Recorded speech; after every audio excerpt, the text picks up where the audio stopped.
Assalamualaikum warahmatullahi wabarakatuh. Waalaikumsalam warahmatullahi wabarakatuh. Alhamdulillah telah hadir di kantor PDM Kabupaten Cirebon salah satu tokoh dan sejarawan Muhammadiyah Kabupaten Cirebon, ada Bapak Muhammad Siddiq Sadali. Sehat Pak Siddiq? Alhamdulillah. Alamin. Alhamdulillah Pak ya, kelihatan masih bersemangat Pak. Bapak kelahiran tahun berapa Pak? Tanggal tepatnya hari Senin tanggal 18 Februari 1946. 46 Pak ya? Iya. Berarti 1 tahun setelah Indonesia merdeka Pak ya? Saya yakin bahwa Bapak ketika kelahiran itu pasti akan bisa mengetahui persis bagaimana perkembangan Muhammadiyah khususnya di Cirebon Pak. Bapak bisa jelaskan tentang perkembangan Muhammadiyah, masuknya Muhammadiyah di Cirebon Pak? Enggak, silakan Pak. Terima kasih. Warga Kota Cirebon dan Kabupaten, nama saya Muhammad Siddiq Sadali. Sebagai sejarawan Muhammadiyah akan menjelaskan mengenai sejarah perkembangan Muhammadiyah dengan lembaga pendidikan.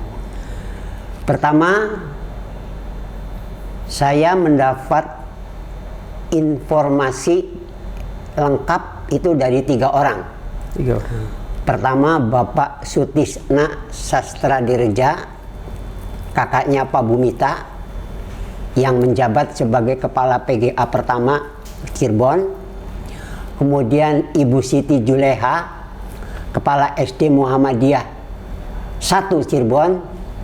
Dan yang ketiga, Bapak Haji Syukur atau Pak Mudi Basri yang bertempat tinggal di Jalan Pekarungan.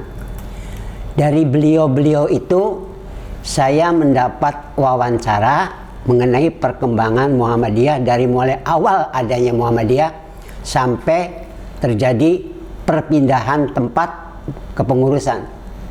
Jadi sejarahnya demikian. Pertama, Muhammadiyah itu datang di Kuningan tahun 1930. Siapa yang membawa, yang memberi informasi tidak menjelaskan. Nah, Muhammadiyah bisa sampai ke Kota Cirebon itu interaksi atau informasi antar pedagang. Waktu itu yang lebih ramai pedagang batik.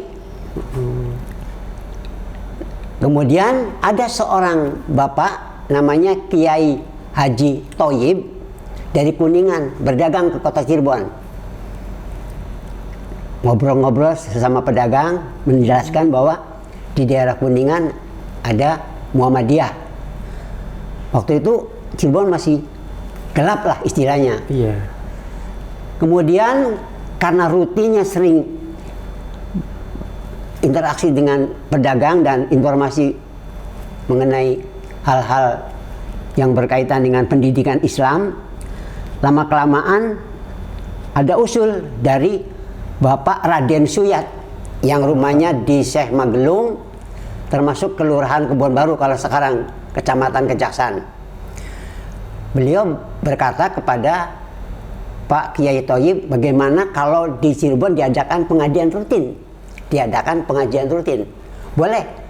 Nah, awal mulanya setelah keadaan sudah agak beres, sudah tidak ada kejadian-kejadian waktu zaman Jepang itu, Muhammadiyah baru mengadakan pengajian, tapi belum namanya pengajian, belum namanya Muhammadiyah, baru pengajian kecil-kecilan. Pertama kali yang datang waktu itu adalah 7 orang. Saya masih ingat.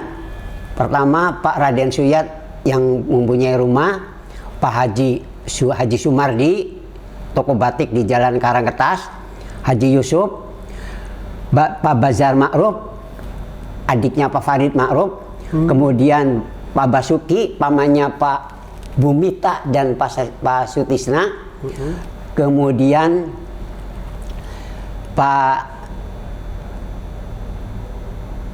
Basuki, Pak Disna, Pak Suyat, ya pokoknya 7 lah itu. 7 orang Pak ya? Hah?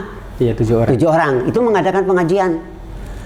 Akhirnya gimana? Kalau Muhammadiyah di Cirebon dibentuk. Kemudian Raden Suyat membuat surat, kirim langsung ke Jogja. Iya. Diterima. Di sana ada pengajian nggak? Yang ditanya itu pengajian. Ada pengajian nggak? Ada. Sudah berjalan berapa tahun? 2 tahun. Iya. Dari tahun 35. Munculnya Muhammadiyah justru diawali dari pengajian. Dari pengajian itu Pak ya, dari 7 orang rutin. itu Pak ya. Iya, 7 orang itu. Tepatnya tahun berapa Pak? Tepatnya itu tahun 1935. 1935 ya. Nah, yang datang itu di sini yang hadir Raden Suyat, Bapak Haji Hud, Pak Sumardi, Pak Haji Yusuf, Pak Basuki, dan Pak Bazar Ma'ruf. 7 orang. 7 orang Pak. Iya, termasuk Kiai Thoyib yang memberikan ceramah. Mengajukan secara struktural mendirikan Muhammadiyah ke pusat itu, berarti pada saat itu juga langsung dibentuk Pak? Iya. Maaf, tidak seperti sekarang. Iya. Kalau sekarang pembentukan Muhammadiyah ada enggak amal usahanya, ada enggak orang-orangnya.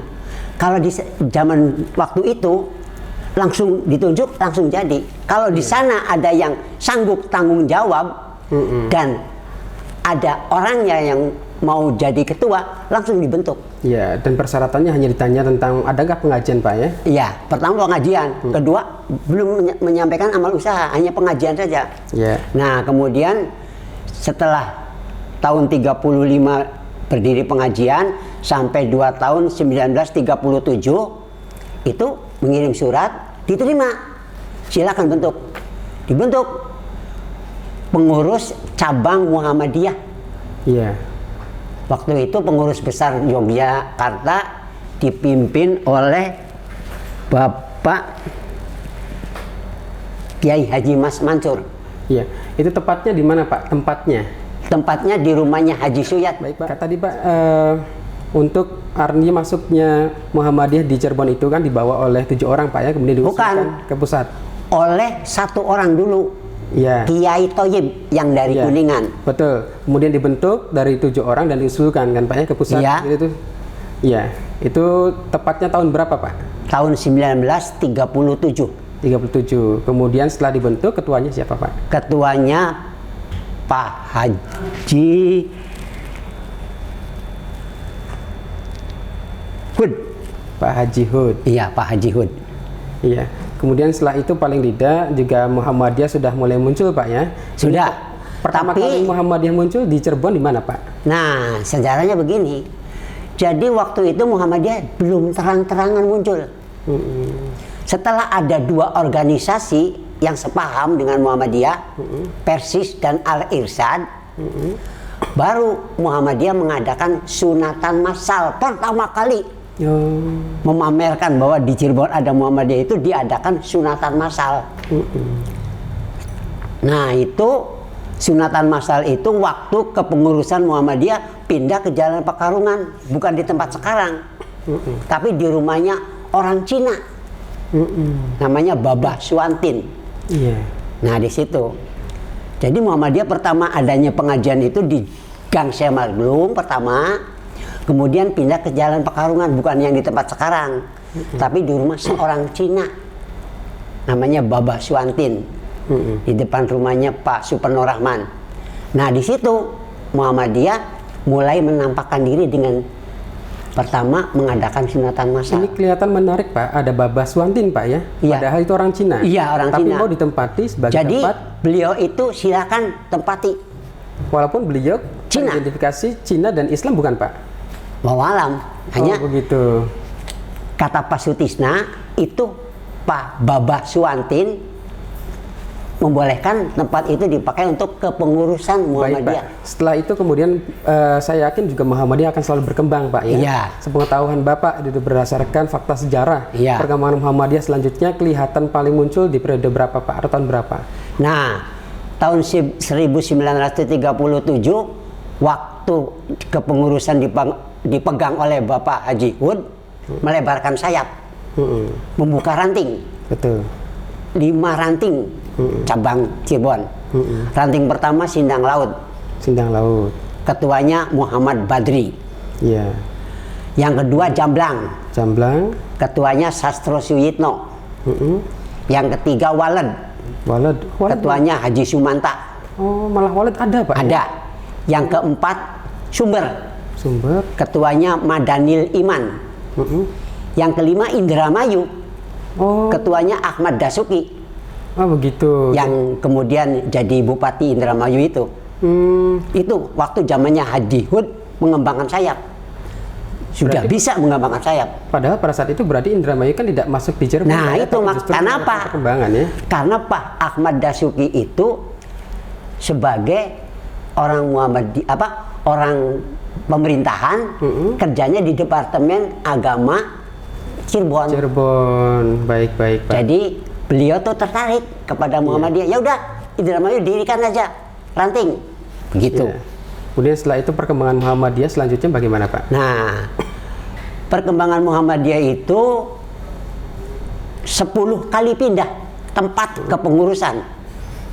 Awalnya di Semagelung, pindah ke rumah Babah Suwantin di Jalan Pekarungan. Dari situ pindah lagi ke Gang Syekh Magelung. Terima kasih sekali Pak Muhammad Siddiq Sadali atas informasinya. Insya Allah akan Sama-sama. melanjutkan di lain waktu tentang Iya. perkembangan Muhammadiyah di Cirebon pada khususnya. Terima kasih Pak Siddiq. Sama-sama. Assalamualaikum warahmatullahi wabarakatuh. Waalaikumsalam warahmatullahi wabarakatuh.